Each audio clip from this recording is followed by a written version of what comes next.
So to recap, in the last part of this what if, Ozai has sent Azula to deal with Zuko, who is supposedly the Avatar, because Azula does not know yet that Zuko is the Avatar. So we start back at the Eastern Air Temple, where they basically defend against it, and they both use a combination of earth bending and fire bending to deal with the war balloons and ships, along with water bending. And the group has finally defeated most of the tanks and has taken out all the airships, with Team Azula climbing up the mountain with the few remaining firebending soldiers. Azula thinks to herself, how did they take out all the ships?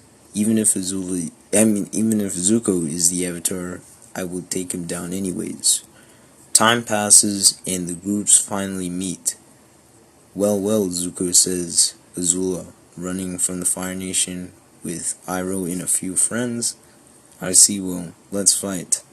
So, basically, they start fighting. So, it's Azula versus Zuko, Iroh, Katara, and Toph versus Mai, Ty Lee, and few firebending soldiers. The first thing Azula does is use a combination of precise firebending blast to launch towards Zuko, but then Zuko uses airbending to counter. Azula says, "You are truly the Avatar. It just means I will have to finish the job for Ozai, as you are always a traitor to the Fire Nation." Zuko then says, while still attacking, "I realized I had a different purpose in life to protect the people, and not be like Ozai. I will defeat you, Azula, but I will spare you." Eventually, the tides begin turning as Zuko uses earthbending to block the firebending, countering with firebending, and using an airbending shield to shield himself from the firebending. Zuko continues to use more force, and he starts hitting Azula with more and more fire blast. Azula desperately losing at this point. Lightning bends, and Zuko grounds himself to redirect it. Azula launches it, but changes her mind and launches it at Katara while fighting Mai and Zuko. With quick thinking, Earth bends a wall to block the lightning. It is explosive, but at least it doesn't kill them. With Azula cornered, she has no other option to firebend to try to get away, but Zuko airbends and firebends, countering the attack completely. And basically, Azula is defeated for now, lying unconscious on the ground. The battle for Iroh, Sokka, Katara is going well, with Iroh defeating the soldiers, with Mai being assisted by Ty Lee. When Ty Lee hits Sokka's arm, it goes limp. Iroh takes note of this and dodges and firebends and outward, causing a barrier of fire to block Ty Lee. I would say that this fight would be a bit challenging, but with the extra training this group has received, they would easily take them out. I would not underestimate them, as they're going against a team Avatar that has more time to train and has Uncle Iroh. As the fight settles down, Zuko tells the rest of Team Avatar what should they do. And then Sokka says, "We should leave them." "I agree," says Uncle Iroh. "When they wake up, they'll try and catch us again, but once we get the rest of the White Lotus, we should be okay. We should start plotting for the war. I think we'll need a serious army for Sozin's Comet." With all the training this group has received, I would estimate that they would have 1 to 2 months before Sozin's Comet.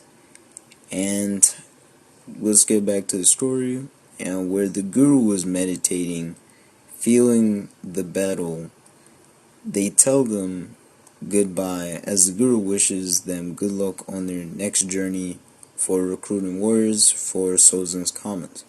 So the group's first step is taking the ship back to the Earth Kingdom, where in a week they arrive at Omashu again, where they meet Bumi, once again locked up in chains, but they again free him. "So, it appears you have mastered the Avatar state in airbending," says Bumi. I think it is time to start organizing plans for the war, says Boomy. Alright, but we need to first recruit the rest of the White Lotus. Through a long journey, the second on the list is Zhong, a legendary firebending master.